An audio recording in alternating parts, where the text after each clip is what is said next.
Hey, how's everybody doing? This is Tree of Liberty 6920 here. I just wanted to introduce you guys to the latest addition to the gun safe here.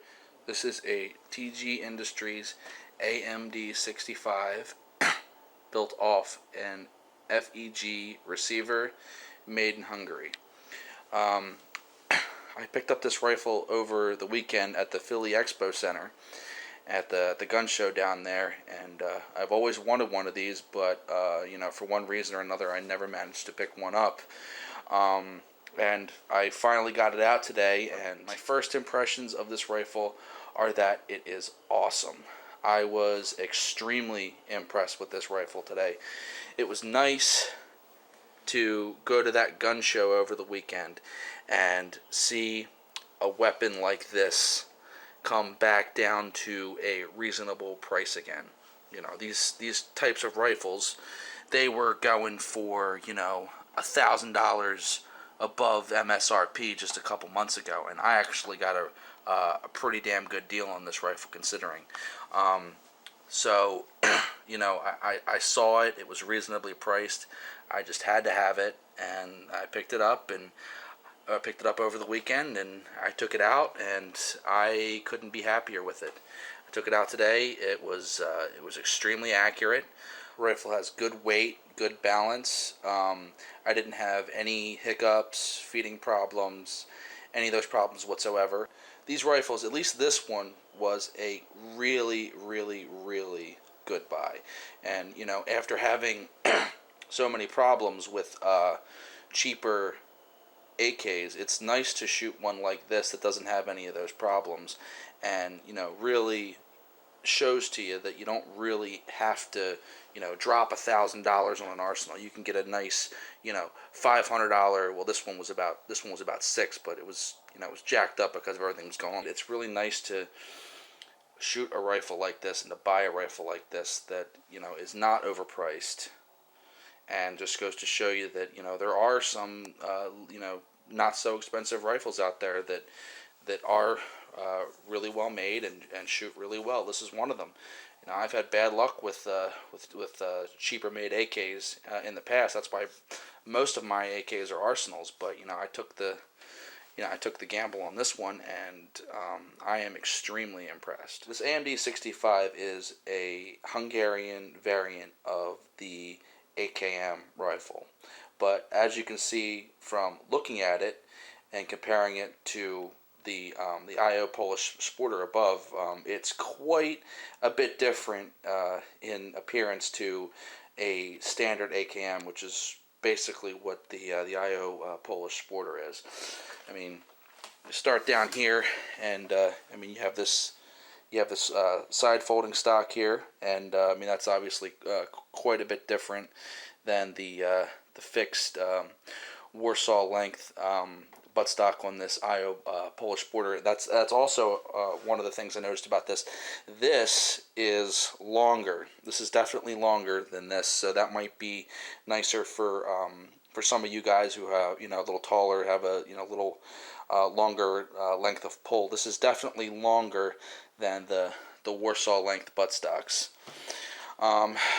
Moving down, and the funny thing about the AMD-65's vertical foregrip is all it is just a reversed pistol grip. It's this turned around the other way and stuck up here. That's all it is. I think that's pretty cool.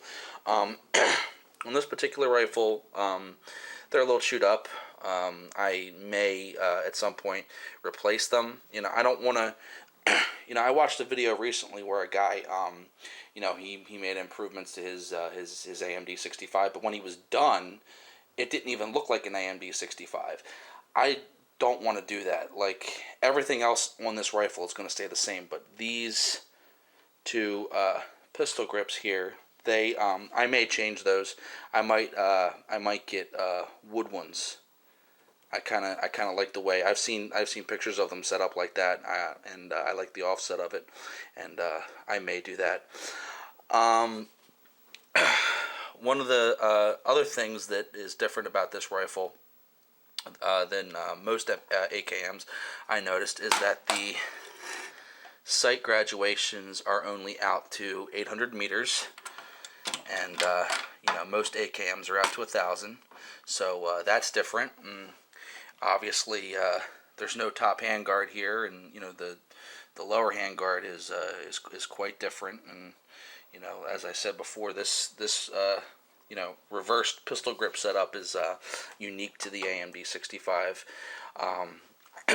Also, the front sight posts are completely different height. They're completely different. To go along with that 800 meter rear sight. And one of the really cool things and really unique things about the AMD-65 is this muzzle brake. I think this thing is really cool looking. And when I was shooting it today, it did a really good job of dissipating the recoil. So I liked it.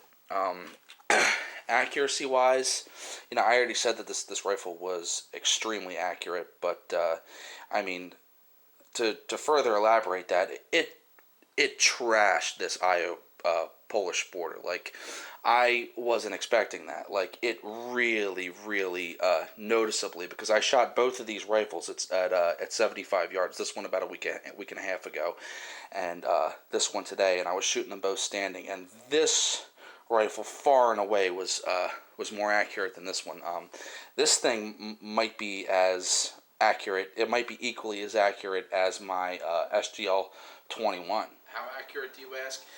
This is standing up, shooting quickly at 75 yards. This is what I was able to do relative to my body. I'm about 6 feet tall. This is what I was able to do 75 yards away, standing, shooting quickly with that AMD-65. Some of these are double taps. I mean, I was really going fast. I think this is pretty damn impressive for an AK, personally. It's got the Tapco G2 trigger installed. I know a lot of you guys really love these. I love them too when they work. I have had some problems in some more cheaply made rifles that had the G2 trigger installed. I had one. I had a Wasser 1063 years ago. Every time I would pull the trigger, and yes, this has been cleared. Every time I would pull the trigger, round would go off and it would stick back, and I'd have to put my finger back here and push it forward. I know that's an anomaly, and that was in one of the Sentry guns, and this isn't a Sentry gun, and somebody's going to say, well, that's not a big deal because you can fix it. The point is, it was out of the box, and I shouldn't have needed to fix it. But that doesn't really say anything about the trigger. The Tapco G2 trigger is nice. It's light. It's crisp when it's installed right.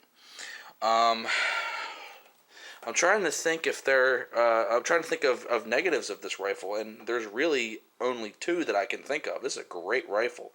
It's cheap, it's accurate, it's reliable, it's light, it's well balanced. I'm really, after one time taking it out, I'm really in love with this rifle. The negatives, the only negatives I can think of are the finish is obviously painted on, and obviously, well, that's not that big of a deal, because when the paint starts to come off, it kind of just gives the rifle that battle tested kind of look to it, which I kind of like. But so the finish is painted on. That's a negative. There is a little bit of wobble in the metal surplus magazines, but it's not that big of a deal. It's not a big deal at all, actually. Had no feeding problems with any of those. The Tapco mags, which to my understanding is exactly, because these come over, to my understanding, these come over in a single stack configuration, and they Dremel them out and convert them to double stack. And the Tapco mags, the 20 round specifically, this is a 30 rounder, but it's the same girth. The Tapco mags, they Dremel them out specifically to take those, but they will take the steel mags as well. So there's a little bit of wobble in the steel mags, but you know what? It's not a big deal, because there are no feeding problems, and that's all that really matters. And this when I put these in there, they're solid as a rock.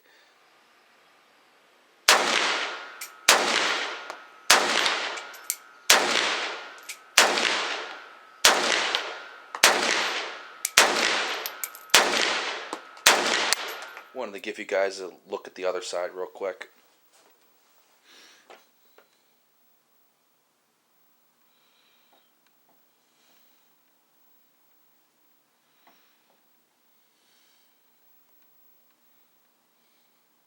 FEG 762 by 39, made in Hungary. As you can see here, it's got the FEG stamp on it.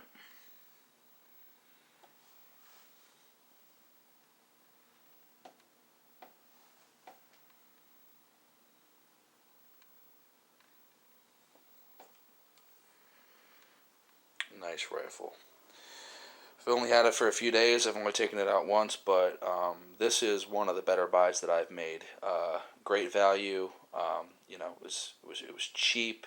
It's it's accurate. It's well made. It's tough. It's durable. It's light. It's well balanced. I cannot wait to shoot this rifle again. I really really like it. So if you see one of these rifles out there and it's reasonably priced, I say go for it, man.